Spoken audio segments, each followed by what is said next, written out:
જય સ્વામિનારાયણ. ધંધે જવું એ શરમ નહીં પણ એક ગર્વની વાત છે. અને મહેનત કરવી એક ઈમાનદારી છે અને પોતાના પગ પર ઊભું રહેવું એ એક સન્માન પણ છે પોતાના માટે. તો ઘણા મને કહે છે કે તમે હોટલે જાઓ છો તો આવું કામ શું કામ કરો છો? તો ધંધે જવું એ કંઈ શરમ નથી અને પોતાના પરિવાર માટે કામ કરવું એ કંઈ નાની મોટી વાત નથી.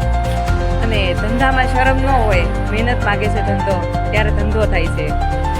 અને તમે જો કલોડી આવતા હોય અને રંગોળી ચોકડી ઘડી સ્ટોપ ખાવાના હોય તો મારા રેસ્ટોરન્ટે આવજો અને વિઝિટ કરજો. અને વિઝિટ કરવા આવો તો સાંજનું વાળું પણ મારા રેસ્ટોરન્ટે જ કરતા જાજો.